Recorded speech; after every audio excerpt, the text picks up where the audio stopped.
You are listening to Productivity Straight Talk with your host, Amber De La Garza. Amber is a sought-after productivity coach, trainer, speaker, and writer who gives entrepreneurs the straight talk on personal productivity. No BS, fluff, or overused jargon. Just actionable strategies to get results and succeed in business. And here is your host, Amber De La Garza, the Productivity Specialist. Welcome, and thank you for listening to Productivity Straight Talk. Today is episode 255. Work-life balance, is it achievable? If you're a business owner who wants to learn effective business strategies, improve time management, and elevate productivity to maximize profits, reduce stress, and make time for what matters most, then you're in the right place, and I'm so glad you've joined me. Today, we're going to dive into the topic of creating a better work-life balance by getting clear on what you don't want to experience, what you do, and taking action to create that ideal balance for yourself. And now, let's get to the straight talk. So, the age-old question, is work-life balance achievable? Hell yes, it is. But only if you are clear on what balance looks like for you and understand that can and will change, that your target will move, and that you will have to adjust to maintain desirable balance. Before we talk about finding balance, let's talk about what imbalance may look and feel like. It may feel like this sense of constant overwhelm. Perhaps you are stressed out and it's affecting you physically and mentally. Or maybe it means no vacations or missing dinner with the family on a regular basis, lacking time and energy in every area of your life, squeezing out the things that bring you joy like hobbies and working out, unable to create the time for the people and things you love, or feeling guilty because you're absent from your business, even if it's for a real good, valid reason. Getting clear on what you don't want to experience will ultimately help you get clear on what you do want in terms of your ideal work-life balance. I'm going to share with you 3 steps to create more balance in your life. Number 1, visualize it. Number 2, define it. And number 3, claim it. For today's episode, I thought that it would be valuable to run through some examples of those 3 steps to create more balance. Visualize, define, and claim it. So let's dive into example number 1. Let's just say you've already determined you work way too much and you don't take enough vacations. Walk through the steps of visualizing what you want your next vacation to look like. Define the specifics and claim that vacation into existence. Step number 1, visualize it. Visualizing is incredibly important because you have to see it. You have to know what it is that it looks like, even if it's in your head, but really doing the exercise. So for this example, I want you to pull images, make a Pinterest board, maybe even a vision board regarding your vacations. I want you to visualize locations. What does the experience look like? Who are the people with you?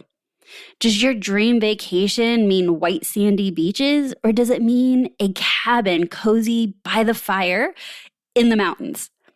I want you to visualize what these vacations may look like. 2, once you've generally visualized it, I want you to define it. Because being very vague and abstract with this won't bring it into reality. So let's go with the example of your vacations. I want you to get more detailed in terms of the length. What time of year is it? Who will accompany? Where is it at? How will you get there? Let's say you wanted to take 6 weeks off a year for vacations. I want you to identify what 6 weeks off you will take the vacation. Is it 3 2-week vacations? Is it a 1 month off in the summer and 2 weeks at the end of the year? Is it a bunch of long weekends? If this vacation is to be taken by others as well, have those conversations, get input from them, and figure out the details together. And then once you've figured those details out, you claim it. Nobody else is going to just show up and wave a magic wand and say, hey, you get 6 weeks vacation. You get 2 weeks vacation. You have to claim it. And so in this example, claiming it's going to look like scheduling the time on your calendar and then get planning. This is how you will make it happen. I want you to book the travel, book the lodging, spread the word to whomever it impacts, such as your team, your partners, maybe your kids' schools, that you will be taking that time off, and then make the arrangements behind the scenes so your business can run in your absence. Because let's be real here. The alternative that you may have already been doing is not working. You can't just say, I'll take a vacation when I have time. You will never have the time. Or maybe you end up taking a vacation that is not a vacation that energizes you. By visualizing what you want, defining the specifics, and claiming it, you will be able to create the results you desire and have those memorable vacations you desire. I want you to fight the thought that it can't happen.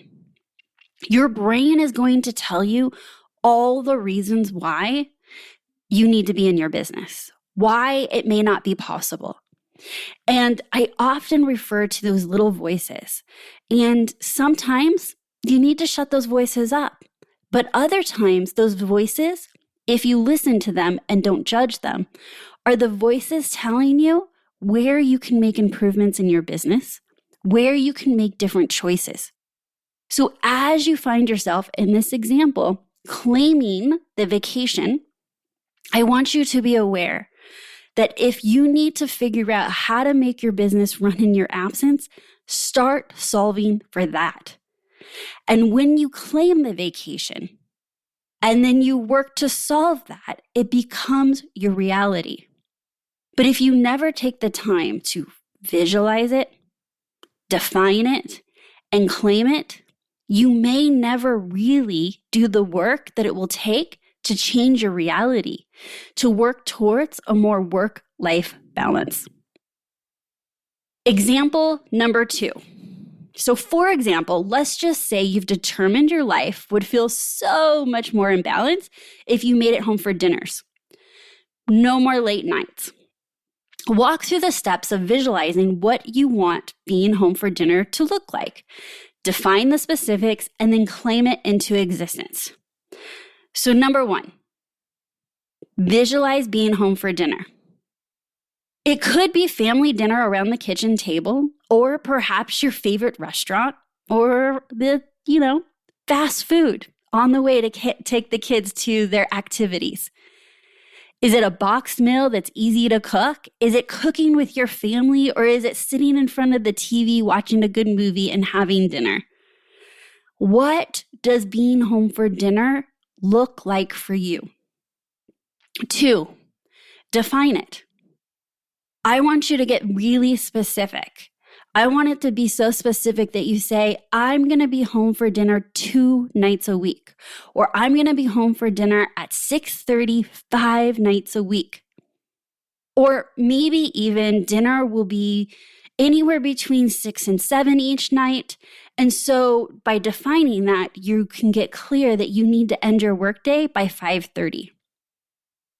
I want you to think about that. If you are normally leaving at 6 or 6:30, could that mean that you need to find 30 minutes? By defining it, maybe you claim coming in 30 minutes earlier because it's really important to you to leave at a certain time to be home in the evenings.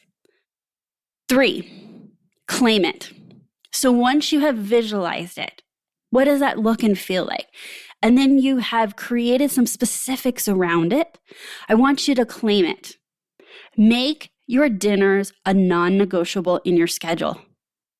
That may mean making necessary adjustments in your schedule, like moving recurring meetings to another day or starting work 30 minutes earlier.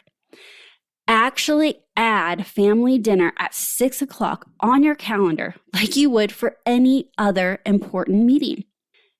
Now, I'm asking you to put it on your calendar because then when you're making decisions around your schedule, can I take this meeting? Is there travel time? Can I say yes to this or should I say no to that?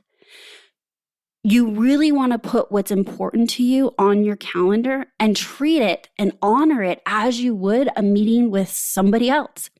You're certainly going to not just show up to a lunch meeting with a potential client. And so by claiming it, putting it on your calendar, talking with your family, making adjustments to your work schedule, it is far more likely to happen.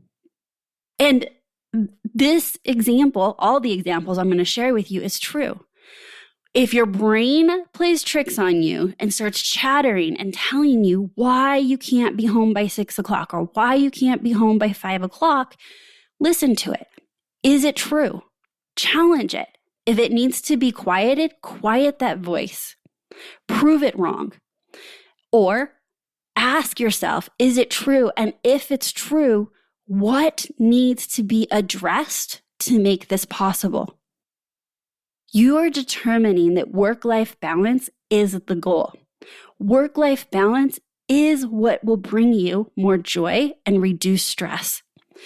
So it is absolutely worth claiming it and then figuring out how you keep that commitment.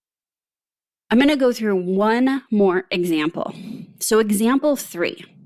Let's say you've determined you really miss taking dance lessons.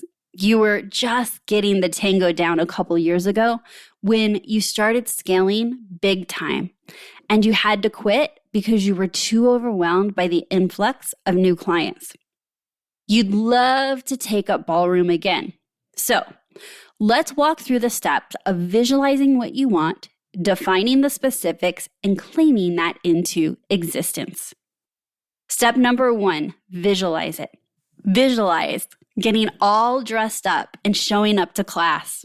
Visualize what partners you might dance with, how good they are at leading, what footwork you're going to work on. And I bet just visualizing that will put a smile on your face and bring joy.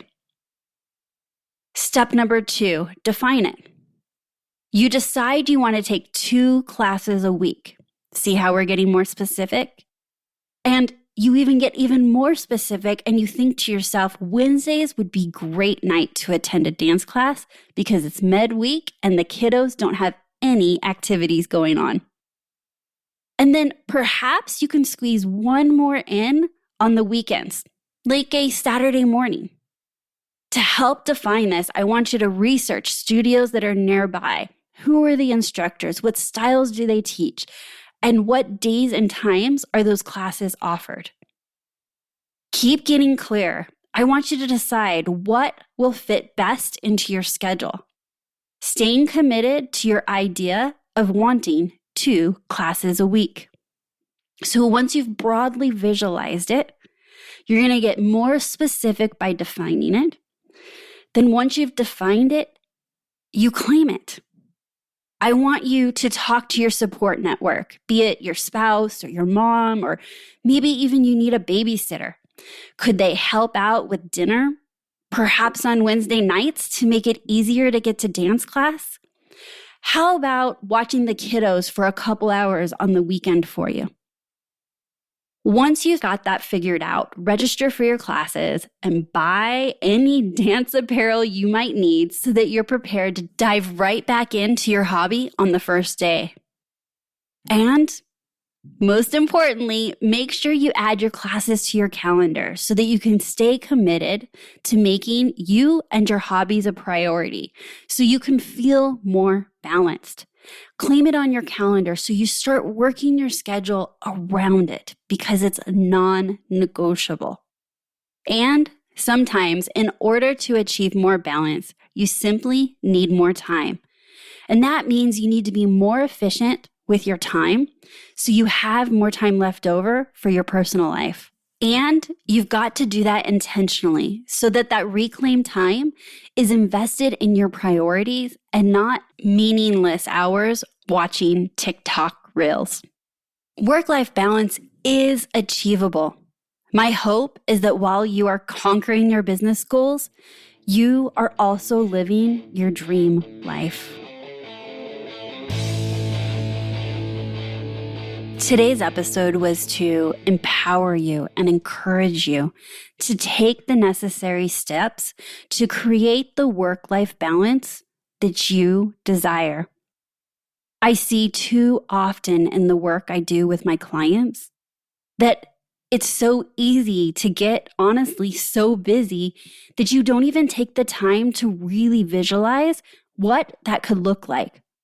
You get stuck in just feeling all the feelings of, I'm out of balance, my body's screaming, I'm stressed, the business, the chaos. But can you flip that on its head and really take the time to define what that balance may look like?